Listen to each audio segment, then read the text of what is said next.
Hi, I'm Rob Commins. And I'm Michelle Commins. And welcome to this next Tales of the Tea Trade video on Teaware. In this video, we're focusing on the teaware we use at the tea house, giving you a brief introduction to some of the key areas in the world that produce teaware, and then introducing you to some of our favourite pieces. So don't be alarmed if you don't have this sort of teaware at home. Tea brewing can be as simple as using cotton filters or paper filters.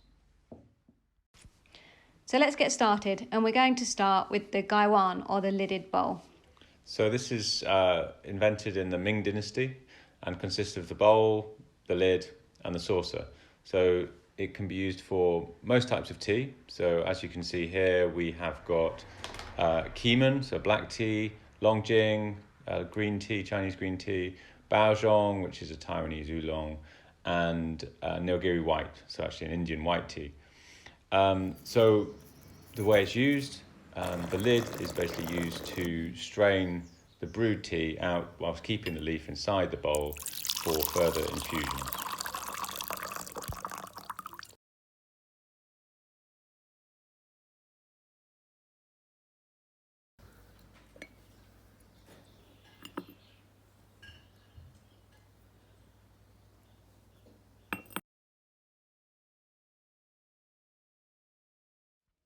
So you can see the gaiwan is porcelain, and I want to take a moment to talk about Jingdezhen, the porcelain capital of China.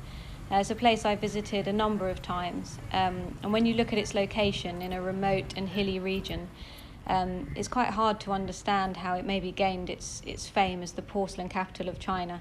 But then when you spend time there, you realise it's close to the best quality deposits of porcelain stone in all of China, and it's also surrounded by pine forests to feed the kiln. There's also a river system flowing north and south, and this has provided easy trade for its fragile wares over the years. And Jingdezhen is often described as a sort of fantasy land for potters. There's an incredible night market there when you go to visit, where you can see all types of young potters who are starting out, and then a really beautiful preserved centre where you can go and meet potters who are much further on in their career, creating incredible pieces that are showcased all around the world. So when we were writing the book, Beiju, who's a friend in Jingdezhen, really helped us with the background to this region. And she described Jingdezhen has been the centre of porcelain production in China since the Song dynasty around 1000 BC. For over 1,000 years, Jingdezhen has never stopped manufacturing porcelain. Now, after the founding of New China in the 1950s, the government put an emphasis on developing export businesses to build the country's foreign exchange reserves. And Jingdezhen introduced modern factories to accelerate porcelain production, and this reached its peak in the 80s. However, as this was happening in Jingdezhen, it was also happening in lots of other industrial cities in China that rose up. And Jingdezhen, perhaps due to its location, lost its chance to modernise and expand further, and the area actually hit really hard times.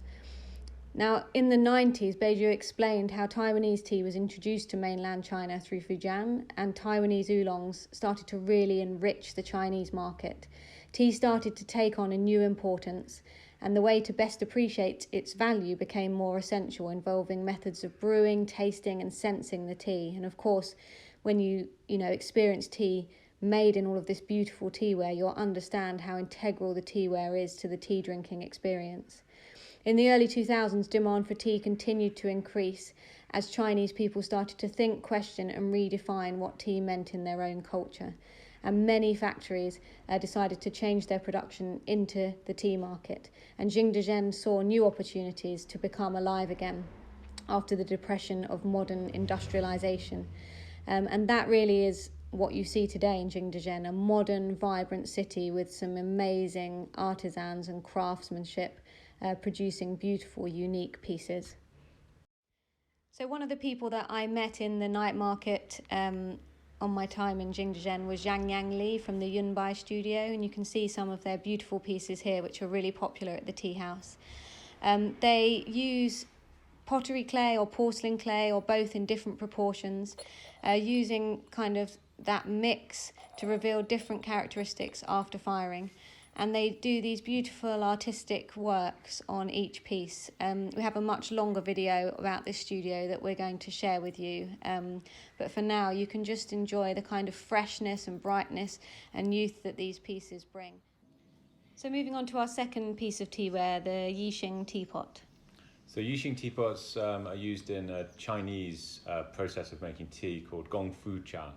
So this originated in the Fujian province in about the early 17th century, literally translating as making tea with skill. It sort of recognizes the skill that is needed to master the process. When brewing tea in a Yixing teapot, the first step is the rinsing or awakening of the leaf. This not only prepares them by softening and ensures there's no tea dust, but it also awakens the drinker's senses with the introduction of the aroma. This attention to experience of drinking is continued when the tea is poured into a jug for the dual purposes of stopping the infusion and also equalising the flavours. This ensures the first and the last drinker don't experience different strengths, ensuring that everyone has the best experience. So this whole process is really about the appreciation of the tea and is not strictly a ceremony as such. The teas we've got here that can be used in a Yixing pot are ones like the Qidan, so rock tea, Dongding, which is a Taiwanese oolong, the Hongshui, which in this case is Taiwanese, and also Pu'er, the compressed aged fermented tea from China. These pots that you will have enjoyed using in the tea house and can see online come from Yixing in the province of Jiangsu, famous for its purple clay, of which the pots are often formed. We've talked a lot about how tea is an experience. It's not just a drink, and once you've tasted really great tea from a Jisha teapot, it's really difficult to turn back and drink the tea any other way. So let's take a trip to Yixing, a place that I've been lucky to visit several times, and explore the teaware that's made from Jisha clay, a clay that's been prized for centuries. It has a really high percentage of clay quartz and iron, which is considered to be perfect, resulting in teapots that have a high permeability and allow the appreciation of the colour, smell and flavour of tea perfectly. We use quite plain pots in the tea house, but you often will see these types of pots adorned with poetry and paintings, each a unique combination of art and practicality. And this has earned over the years the Jisha teapot the name of the King of Teaware in China.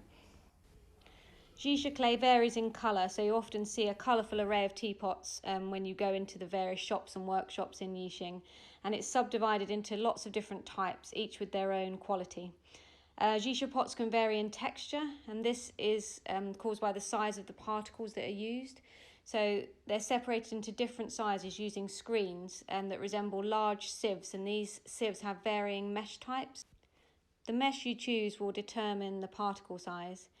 And once the Jisha powder has been chosen, the teapot maker will start the process of transforming it into Jisha clay in a process called hammering. Once the clay is made, the traditional method would then involve wrapping the clay in tarpaulin and placing it in a sealed jar for at least half a year. And this lets the carbonates and organic matter decompose so that water can be absorbed into the clay and evenly distributed. After this, the clay must be repeatedly hammered to remove air bubbles and ensure the particles inside are compact. And the result of this would be a clay which, when it's cut, has this smooth, compact surface. Then it's on to the main step of forming the teapot body, called Da Shen Tong. The maker will tap the clay with their hands while spinning the wheel and tapping the teapot body, aiming for geometric symmetry. And you can see a little bit in the video here, but I have a much longer video which I can also share. After this, the next step is Ga Shen Tong, which involves taking the hollow teapot and using an arc-shaped tool to trim the lines to the desired finish. And then finally, the handle and the spout are made. The inside of the spout obviously has to be perfectly smooth so the water can flow easily. So you start to see how only an experienced maker can produce something which is both beautiful and functional. As one of the quotes in the book says, making a teapot is easy to learn but hard to master. The difference between a technician and master is in how skillful and creative one can be in making teapots. Masters can transform this simple material into something of great artistic value. So you've seen the pots that we use in the tea house, and now what you're seeing is some pots made by Mr. Fan, who's one of our partners in Yixing. I came across his shop when I visited, and it's just laid out so beautifully, and the pots that he makes are so exquisite. He told me his wife's been making teapots for 25 years and makes all of the pots in the store and the pots that you can see here. And they mainly focus on Yixing Jini purple clay. In the book, he explains how you can choose different pots made from different types of clay for different types of tea, and how these pairings are based on their impact on the cup of tea. That's ultimately something which is down to the makeup of the clay. For example, the pore size is different in different clays, and the teapots are still breathing.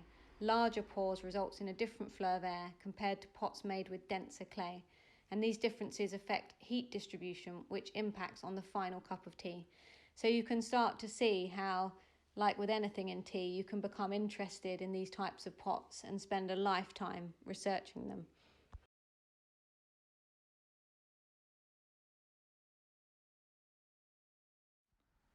The next piece of teaware is the Qiuzu. So originally from Song Dynasty China, its current form originates in the 1700s in Japan with the birth of sencha.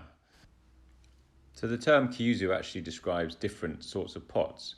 The most usual is this one, the Yokodi Qiuzu, so with the handle coming out of the side, although you also get ones with handles going over the top and also handles at the back, all for different sorts of tea. The teas that can be drunk in a Qiuzu are ones such as these. So we've got Genmaicha, Sencha Karagani, Sencha and Hojicha. With the Qiuzu, the important part is that the spout is covered with a fine mesh. So with Japanese tea being often very fine, it means that when you pour it out, you just get the liquor and no leaf. So simply put the leaf in, fill it up, and then use the handle to pour the leaf out. So ready for the next infusion. Our current range of Qiuzu come from Tokoname. So Tokoname city is in Aichi prefecture, which is near Nagoya, and it's one of the oldest kilns in Japan. So it's actually making pottery before tea was introduced to Japan. It produced its first Tokoname Qiuzus in the early 1800s. As you can see by these Qiuzu, there are a huge range in designs according to your desires and also the teas that you want to drink from them. But one thing I would say is if you are a Japanese tea fan, it's an invaluable addition to your teaware collection. So by now, I'm sure you're all ready to make a cup of tea. We're on to our last piece of teaware that we wanted to share with you today, and tea preparation, and that is Korean tea. I had an incredible trip to Korea last year. I was hosted by an incredible potter by the name of Song Il. Through him, I was introduced to a group of highly skilled makers. Song Il himself is inspired by a long history of ceramics in Korea, particularly ongiware. This is traditional Korean earthenware pottery dating from about 4,000 to 5,000 BC. Originally, this was for storage jars for things like kimchi or soy. The ongi clay is rich in iron minerals, great for the fermentation of food. So Song Il's pots mostly are stoneware. He likes stoneware because it has an effect on the taste of the tea, rather than porcelain, which is not porous and therefore does not affect the taste. However, he stresses that this is a very personal taste. The teas we have here are South Korean black tea, South Korean green tea or nokcha, and also a fermented tea called chokcha. As is the case with all the teaware that we've looked at today, you choose the teapot according to the tea that you're using in it, and Songil is very specific about which pots should be used for different teas. He in fact develops all his teapots by drinking the specific tea in that pot. I've had the privilege of sitting down in Song Il's studio and drinking tea from his pots. and it is truly an amazing experience. Okay, so now tea time's over, it's time to put the pots away. A lot of you have asked about caring for the teaware that you're looking to invest in or have already invested in. We simply, at the end of the service, wash the teapots out, ensuring all of the leaf is outside of the pot, and then place them upside down on a draining surface to dry naturally. We don't put the pots away until they are fully dry, so often we just then run a cloth, a dry cloth over the surface to ensure they're completely dry before they're put away. The important thing is to never use any detergent. We've talked a lot about how some of these pots are made of very porous clay. Over time they will take on some of the flavour and profile of the tea you make in them, which is an amazing kind of feature, but it also means that they will take in other cleaning material such as detergents, which would obviously affect them detrimentally. We were also asked to share what our favourite methods of tea preparation and favourite teaware is. So Rob, what about you? Well, my favourite is it's the gong fu method, really. So drinking a nice oolong.